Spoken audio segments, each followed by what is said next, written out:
also, another thing that I would like to mention, which would actually make this more interesting, is probably the fact that I have this the one that I've done over here in UK. It's my second master's. I have already done a master's from India at the Symbiosis University.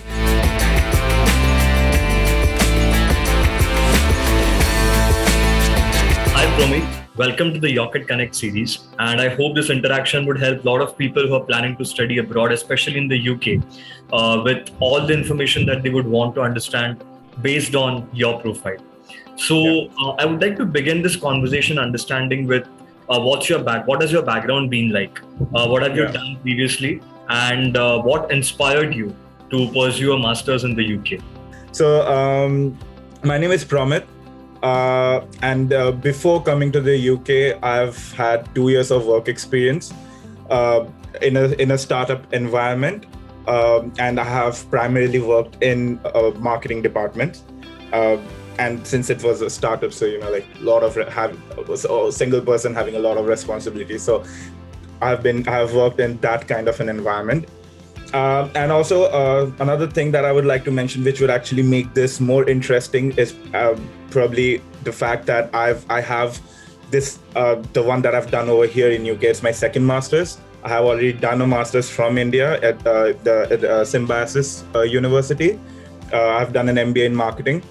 Again, like MBA in marketing is a very, although it's MBA and it's such a prestigious course considered in India, but still it's very general.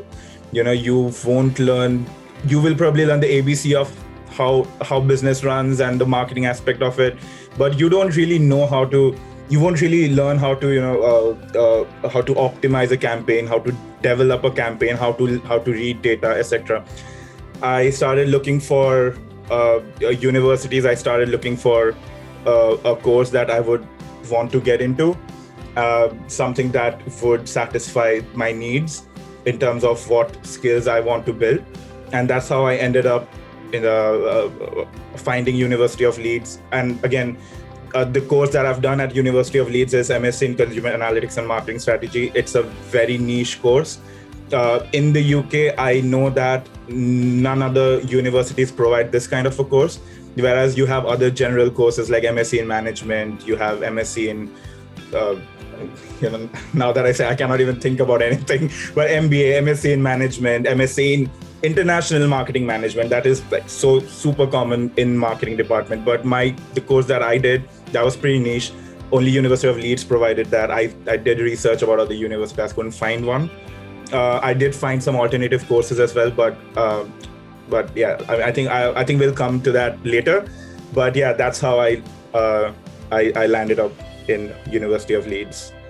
What was the cohort like at the University of Leeds? And did you ever feel that having an MBA already gave you an edge over the other students with whom you studied in terms of maybe the examinations, presentations, assignments? Yeah, definitely. So firstly, I would answer the having an MBA, if that had any effect on my experience. So yes, it did have an effect. In terms of the course that I did, it demanded like both aspects of marketing and analytics, right? So if you are very new to this course, and that's why actually I considered this course, like when I started doing it, I actually considered this course as a super specialization, because it did act as a super specialization. It was not just a usual master's, because whatever knowledge I had on marketing, it actually built on that, from an analytics perspective. So because I had knowledge in marketing and in MBA, like business administration and marketing, so I could focus more on the analytics side, which demanded more attention, because it's like a hard skill. So it's not so easy if you are, if you do not have a lot of experience in it. So I could be like, okay, no, I already have experience in marketing, so I do not have to focus. Like I probably will give 30% of my attention to that, and rest 70% to analytics. And also during the course, whenever during the classes, whenever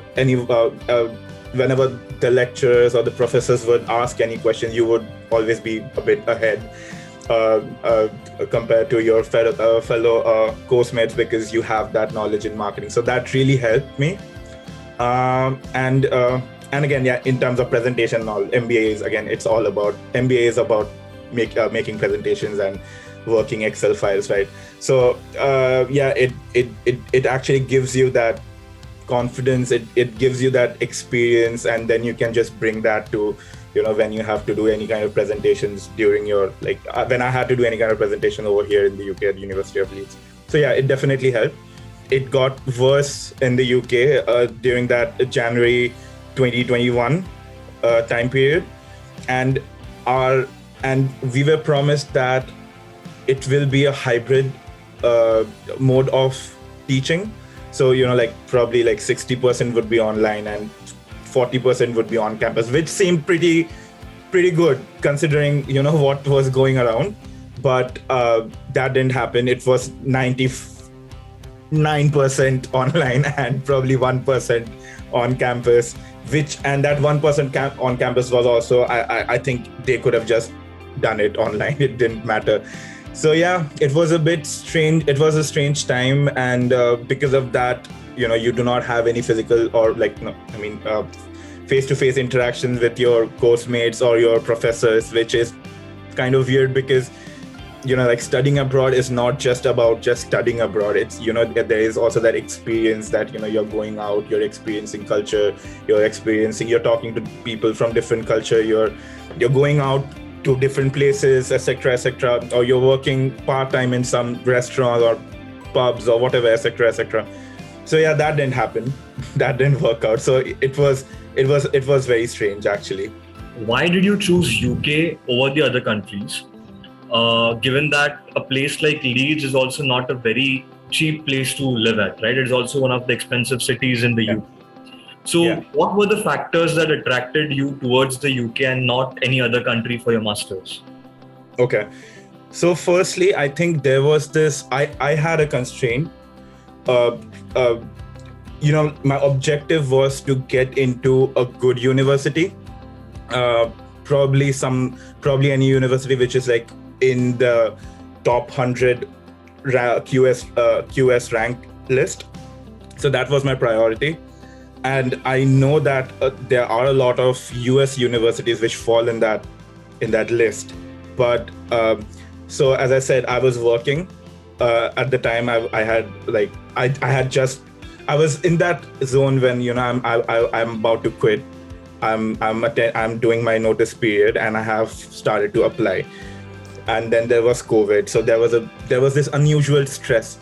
So I knew that if I had to apply to US universities, I would have to give the GRE or GMAT, which at that time, for me, it was not really possible because there was certain things that was going on again, work, and then there was strange time, stress.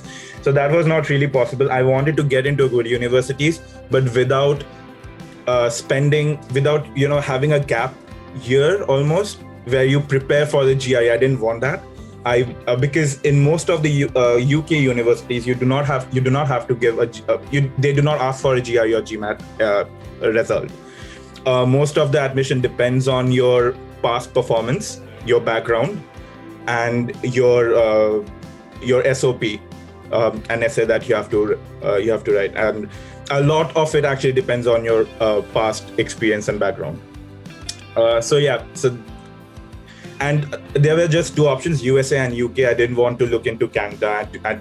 The reason why I didn't want to look into Canada is because again, I was looking for that, a place where there's just a lot of people from various cultures. And I know that, again, Canada is a bit Indian dominated, and that's why probably I didn't want to choose it. So, there are personal preferences again.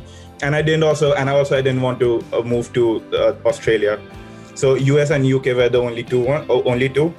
And to be very honest, if I had more time, I probably would have again thought of, let me go have a try at the GRE and then probably apply to the US universities. But at that time, I actually got all the calls from University of Leeds, University of Reading. And when I saw University of Leeds, I was like, no, that's it. I'm just going to University of Leeds because it meets my criteria. So yeah, that's how I chose UK. And again, to your point where you said that Leeds is it is an expensive city. It's UK, so everything is expensive. But I think Leeds is one of the cities in the UK which is cheap or affordable, because it's a student-driven city. There are 4 major universities. Anywhere, almost everyone living in Leeds are students. Almost, it's like Pune of India. So yeah, it's more affordable because of the same reason. It's also, there is a lot more opportunities for part-time. So that makes good arguments, I guess. You were also talking about the SOP part of it, wherein that again becomes a mandatory requirement in all the universities. So my next question is around that. Apart from the fact that you had an MBA, which definitely adds some weight to the SOP, were there also any other factors that would have added more weight to your SOP at that time? I think MBA was definitely one of the biggest factors that really helped me get at University of Leeds, because again, University of Leeds, I think at this moment ranks around 90 like globally in as per QS ranking. It's either 90 or 92. I'm not really very sure at this time, because it has been some time. And to be very honest, my my results back in during MBA, or like I've also done engineering, but everyone does engineering in India. So the results that I have, the grades that I've got, I felt that won't be enough, because I was actually applying through IDP, which is again this counseling agency. You might know about them. So they actually discouraged me, and they told me that your grades are not enough. They are not good enough for you to actually get into University of Leeds. And that's why, it loops back to the fact that when I saw that I got the offer letter from University of Leeds, I'm like, no, I'm just going there now. So yeah, so I thought that I wouldn't get the offer, but again, I think my MBA really actually had a good effect on my SOP. And secondly, my work experience, again, which were like my MBA and my work experience were both relevant to the course that I was applying. So again, that really had some kind of an effect, because I know a lot of people, they just completely changed their stream, which is fine, which is completely okay. But I think for me, getting into University of Leeds and not having few criteria met, I think these two helped me majorly. How much did the tag of the University of Leeds help you while finding a job? It definitely helps you get noticed. Definitely. See, the thing is, to be very honest, it's not easy finding a job in the UK. It's not easy at all. At the current moment, we have this advantage, which is called the PSW, or the graduate route visa, which is basically a post-study work visa that you get. It's like a 2 years of work visa that you get after you have done your graduation. And it just started, I think, just before my cohort. So basically, even if you do not have a job after you graduate, you can apply for the post-study work visa or the graduate route visa, and you'll be able to stay in the UK for 2 more years. You can look out for a job without any, any criteria or anything. You can just do it. So yeah, it's difficult, although we have this advantage, but it's still difficult.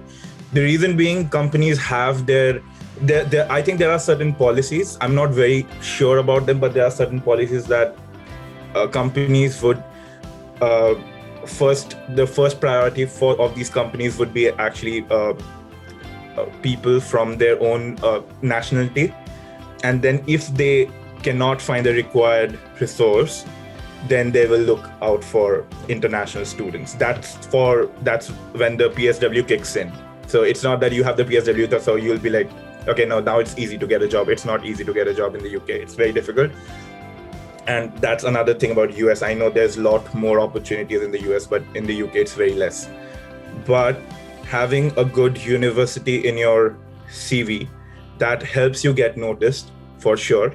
Uh, you'll really find a lot of, while you're applying in LinkedIn, you'll really find that, a lot of the alumni from the university actually work at these companies. So if you can also get some kind of referral, that would be like an added bonus. But apart from that, the name itself adds some kind of value. It helps you get noticed. But after that, it's on you. It's all on your interview. It's all on your skills. What were your top 3 learnings from this journey so far? And while you answer that, these learnings could also act as advisors for the potential Indian students who are coming abroad. My advice would be, once you're here and once you're started to apply for jobs, the right time to apply for jobs is actually I think halfway down the journey, which is before your second sem. Again, UK universities have just 2 sems, only just 1 year. So before your second sem, I think you should at least start applying to various companies. And then whatever happens, even if you get some interviews but you couldn't crack, or it was too early, still you'll gather that experience, which I think will add value to you.